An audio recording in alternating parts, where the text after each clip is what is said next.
नमस्कार, मैं अशोक व्यास। प्रारंभ बात करने से पहले मैं गुरु कृपा का स्मरण करते हुए स्वामी सुधीरानंद गिरी जी महाराज के चरणों में भी विशेष प्रणाम। उनके आश्रम में आने का सौभाग्य मुझे यहाँ बेंगलोर से लगभग कितने मील दूर 70 किलोमीटर पर ये नंद गोकुल आश्रम है। तो बात हम नाम से प्रारंभ कर देते हैं, क्योंकि हमारी परंपरा में तो नाम स्मरण का बड़ा महत्व है और नाम की महिमा संतों के मुख से हमने शास्त्रों के द्वारा भी बहुत सुनी। सबसे पहले इस स्थान का नाम जो नंद गोकुल रखा गया, तो क्या चिंतन, क्या प्रेरणा थी? इस आश्रम को नंद गोकुल आश्रम से नामकरण करने का उद्देश्य, मैं जब बचपन में यही स्थान में रहा करता था, उस समय श्री कृष्ण नामक धारावाही एक चल रही थी। उसमें भगवान श्री कृष्ण के बाल लीलाओं को देखकर मैं भगवान श्री कृष्ण की ओर आकर्षित हो गया था। बहुत भगवान कृष्ण में प्रेम। और जब मैं इस स्थान को छोड़कर अलग अलग स्थानों में हिमालय, काशी आदि में गया, तब भी मैं हमेशा भगवान का ही स्मरण करते हुए, भगवान का ही आश्रय लेते हुए रहता था। मुझे जो भी कष्ट होता था उस समय भगवान को ही याद करना, और कुछ ज़रूरत पड़ती थी मुझे किसी चीज़ की, तब भी मैं भगवान से ही मांगने लगता था। मैं बचपन से भगवान श्री कृष्ण की ओर आकर्षित हो गया था। उनके प्रति प्रेम से विभोर भी हो गया था। भगवान श्री कृष्ण ऐसे नाम सुनते ही मुझे एक अलग सा आनंद होने लगता था। तो इस कारण जब मैं यहाँ पर आया, 10-15 साल काशी आदि स्थानों में पढ़ाई करके, साधना करके, अलग अलग आश्रम में घूमकर यहाँ पर आया, तो कुछ लोगों ने आश्रम बनाने के लिए मुझे बताया। तब हमने सोचा कि क्या नाम से आश्रम रखा जाए। तब मुझे श्री नंद गोकुल आश्रम ऐसा नाम भगवान ने ही दिया, ऐसा मानकर इस आश्रम को उस नाम से हम पुकारने लगे। गिरिराज धरण की जय कहते हुए, गोकुल का स्मरण करते हुए, कृष्णाय वासुदेवाय हरये परमात्मने प्रणत क्लेश नाशाय गोविंदाय नमो नमः। तो स्वामी जी, एक तो साकार है, एक निराकार है, एक सर्वव्यापी है, एक स्वरूप के साथ में है, वही एक ब्रह्म। और श्रीमद् भागवत से भी हम शिव जी में और कृष्ण भगवान में कोई भेद नहीं है, इस प्रकार का संकेत प्राप्त करते हैं। फिर भी मैं जो सामान्य हमारी बुद्धि होती है उससे चलते हुए, तो ये नंद गोकुल आश्रम का तो नाम है, पर यहाँ जो विग्रह है वो तो शिव जी के हैं। ये भी एक विशेष है। मैं तो श्री कृष्ण भक्त हूँ, और हमने उस भक्ति के द्वारा जो प्राप्त करना चाहते हैं वो तो अद्वैत है।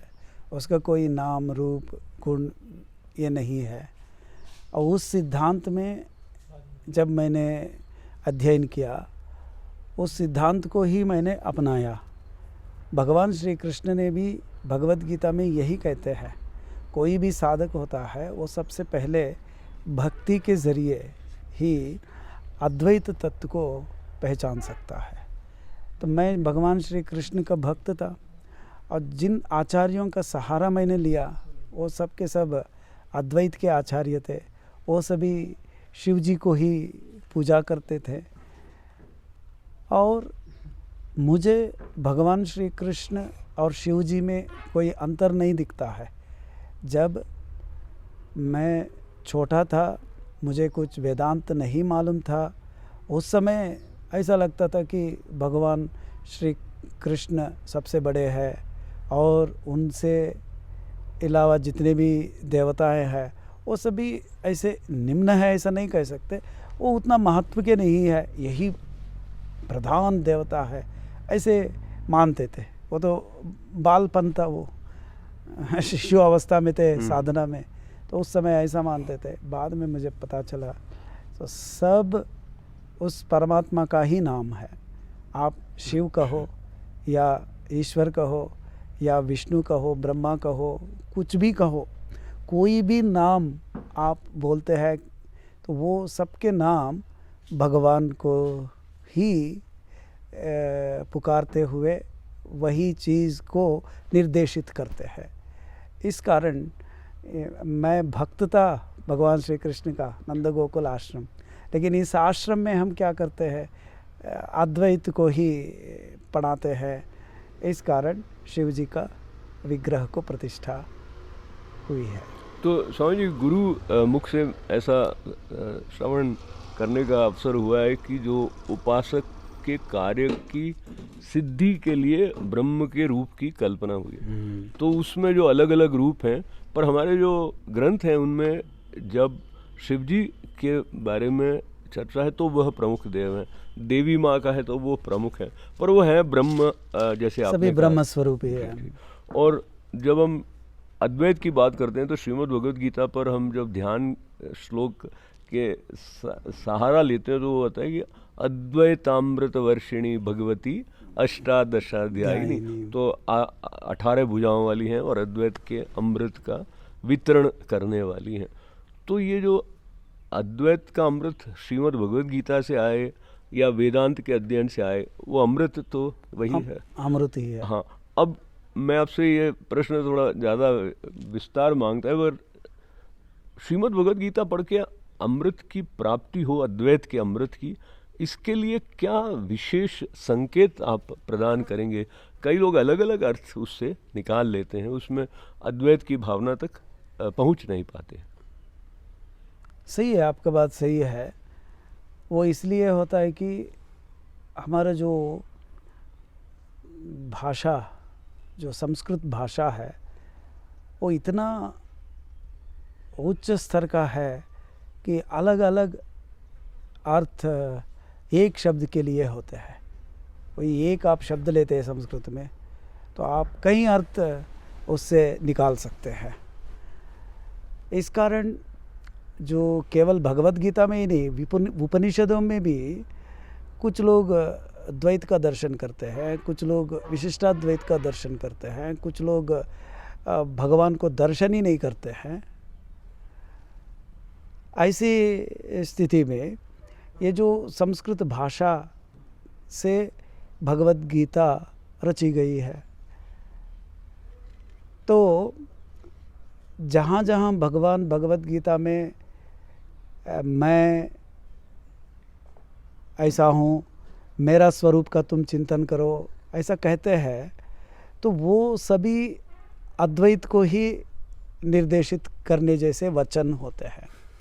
जैसे कि भगवान अपना स्वरूप को तो जानते ही है, भगवान श्री कृष्ण का स्वरूप सच्चिदानंद स्वरूप है, तो वेदांत में भी यही बताते हैं। तो भगवान जो श्री कृष्ण है वो ईश्वर का अवतार है। तो ईश्वर कौन है? माया उपाधि के साथ रहने वाला है, जो माया उपाधि के साथ जुड़ा हुआ है, जो परब्रह्म चैतन्य, उसका नाम ही ईश्वर है। तो जो भी इस जगत में हम देखते हैं वो सब के सब उसी माया उपाधि से ही या प्रकृति से ही या सत्वरजस तमो गुणों से ही बना हुआ है। तो उसमें तो ईश्वरांश और उस प्रकृति अंश तो होगा ही, कोई भी चीज़ आप लेते हैं तो यहाँ पर जो भगवद गीता में भगवान जब कहते हैं कि मैं, अब मेरे जो दो प्रकृति है, इस प्रकार भगवान 8वां अध्याय में भी कहते हैं, अलग अलग स्थानों पे भी कहते हैं, और क्षेत्रज्ञ योग में बहुत सुंदर ढंग से विभाजन भी करते हैं, क्षेत्र क्या है, क्षेत्रज्ञ क्या है। और क्षेत्रज्ञ के विवेक के द्वारा भगवान ये कहना चाहते हैं कि वो केवल परमात्मा ही है, वो सच्चित ही है, वो विभक्त नहीं होता है। जो भी आपको विभक्त हुआ सा दिखता है उन सब में यही परमात्मा एक जैसा रहता है। इस प्रकार उपदेश क्षेत्रज्ञ विभाग योग में भी आपको मिलता है। ऐसे ही 14वां अध्याय में भी प्रकृति क्या है, प्रकृति से ये जगत किस प्रकार निर्माण होता है, और उस प्रकृति के साथ भगवान का संबंध क्या है, ये सारे विषय 14वां अध्याय में भी बताते हैं। तो यहाँ जो भी हम जगत देखते हैं ये सत्व रजस तमो गुण के परिणाम जो है उसे को ही हम देखते हैं। और ये जो सत्व रजस तमो गुण इनका जो अधिष्ठान है वो परब्रह्म है। तो परब्रह्म के बिना इन सत्व रजस तमो गुणात्मिका प्रकृति जो है उसकी सत्ता ही नहीं है। प्रकृति की सत्ता परमात्मा का ही सत्ता है। तो परमात्मा का सत्ता को लेकर ही प्रकृति ये सृष्टि करती है। तो इससे पता चलता है कि ये जो प्रकृति है उससे ये सृष्टि बनी हुई है, वो प्रकृति ही माया है। माया इसलिए कहते हैं कि जो नहीं है उसको माया कहते हैं, या माँ सा माया, जो नहीं है वह माया है। इस प्रकार माया के लिए परिभाषा देते हैं। वो माया क्या है? सत्व रजस तमो गुण। जब आप इस सृष्टि से पूर्व जो ये स्थिति को थोड़ा कल्पना करते हुए सोचते हैं तो वहीं से शुरू हुआ है ये क्या? माया से जब ईश्वर जुड़ के इस जगत की सृष्टि हुई है तो माया कहते ही हमें समझ जाना चाहिए कि उस माया से जो भी निर्माण होता है वो सब कुछ मिथ्या है। माया का स्वरूप ये होने के कारण उससे जो बना हुआ है उसमें तो वो माया रहेगी, यानी कार्य में कारण रहेगा ही। तो कार्य माया है तो माया का अधिष्ठान परब्रह्म है। तो ये जो प्रकृति माया है, इससे हम ये सारा जगत भी माया है ऐसा कह सकते हैं। और इसका अधिष्ठान रूप जो परमात्मा है वो सत्य है।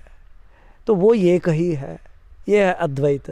तो इस प्रकार पूरे भगवत गीता के द्वारा हम जान सकते हैं। लेकिन संस्कृत भाषा, उनके शब्दों का अर्थ अलग अलग होने से और कुछ लोग उन शब्दों का जो वास्तविक तात्पर्य को ग्रहण करने में असमर्थ होने के कारण अलग अलग संप्रदाय, अलग अलग दर्शन करते रहते हैं। तो गुरु चरणों का आश्रय लेकर बहुत सारी बातें स्पष्ट हो जाती हैं। स्वामी सूर्यदान गिरी जी महाराज के साथ में नंद गोकुल आश्रम है, बेंगलोर से लगभग 70 किलोमीटर दूर। ये प्राकृतिक शांत परिवेश में बैठकर शांति की तरफ बढ़ने की बात अद्वैत अमृत को लेते हुए जब हम आगे करते हैं तो मुझे 15वें अध्याय का जो अंतिम 11वें अध्याय का जो अंतिम श्लोक है जिसमें निर्वैरः सर्वभूतेषु का संदर्भ आता है 55वें श्लोक में, यानी कि सभी प्राणियों के प्रति प्रेम भाव है, किसी के प्रति वैर का भाव नहीं है। और वैसा भक्त भगवान को प्राप्त होता है, इस तरह का वो संकेत करते हैं। तो ये जो वैर है वो माया के कारण उत्पन्न होता है, तो निर्वैर भी माया के कारण उत्पन्न हो रहा है। मैं थोड़ा मैं भी अलग तरह का तर्क कर रहा हूँ, तो दोनों का अंतर पड़ना नहीं चाहिए ना वैसे भगवान की दृष्टि से। और हम और जीव अगर माया में उलझा हुआ है तो वो फिर वो भी भगवत मतलब भगवान का किया हुआ है। सही बात, आपका बात सही है। जब प्रकृति की दृष्टि से देखेंगे तो सब सम है उसके लिए। और प्रकृति में जो भेद है ना, सत्व रजस तमो गुण, इन भेदों से वैर द्वेष ज्ञान ये सभी होते रहते हैं। तो सत्व गुण से ज्ञान ऐसा बोलते हैं, रजोगुण से कर्म किया करते हैं, तमोगुण से कुछ मालूम नहीं होता है। जब रजोगुण होता है तो ईर्ष्या, द्वेष, असूया, प्रेम, राग ये सभी उसी के कारण होता रहता है। ये सभी प्रकृति के दृष्टि से देखेंगे तो सही ही है।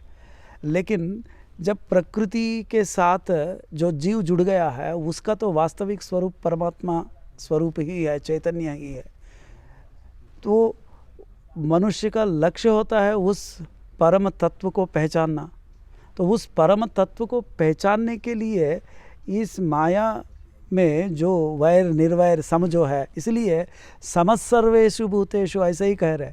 जब तुम समभाव रखकर इस जगत के साथ रहते हो तभी आप इस चैतन्य तत्व को जान पाओगे। यदि समभाव नहीं होता है तो चैतन्य तत्व को समझना मुश्किल हो जाता है। तो आप एक प्रकार से सही कह रहे हो, वैर निर्वैर ये दोनों प्रकृति के ही है, मिथ्या ही है, तो वो रहे क्या ना रहे क्या, इस प्रकार आप कह रहे हो। तो वैसे ही देखना है, लेकिन नहीं होता। यदि वास्तविक प्रैक्टिकली हम सोचते हैं तो आप समझ रहे हो, तो ऐसा नहीं होता ना, वैर निर्वैर को जहाँ हमको पसंद है वहाँ आप राग कर लेते हैं, जहाँ पसंद नहीं है वहाँ द्वेष कर लेते। ये तो सहज हो रहा है, लेकिन जहाँ द्वेष होना था वहाँ भी राग होना था, हो रहा है वो नहीं हो रहा है ना। तो इसका मतलब क्या हुआ, हो नहीं पाएगा वो। यानी हम सभी जो भी करते हैं, हमारा प्रवृत्ति जो भी है वह इन सत्व रजस तमो गुणों के कारण ही होती है। वो हमें बांध के रखती है। प्रकृति का मतलब बांध के रखना, इस दुनिया के साथ, झूठ के साथ बांध के रखना। हम झूठ को ही सत्य मानकर चलते रहते हैं ना, झूठ को ही सत्य मानते चलते रहते हैं। तो सत्य को कब समझेंगे?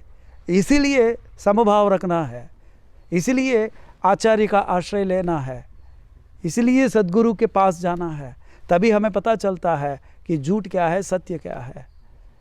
जब हम पता चलता है कि झूठ क्या है, सत्य क्या है, तो सत्य का निश्चय करके हम अपना स्वरूप को प्राप्त कर सकते हैं, मुक्ति को प्राप्त कर सकते हैं।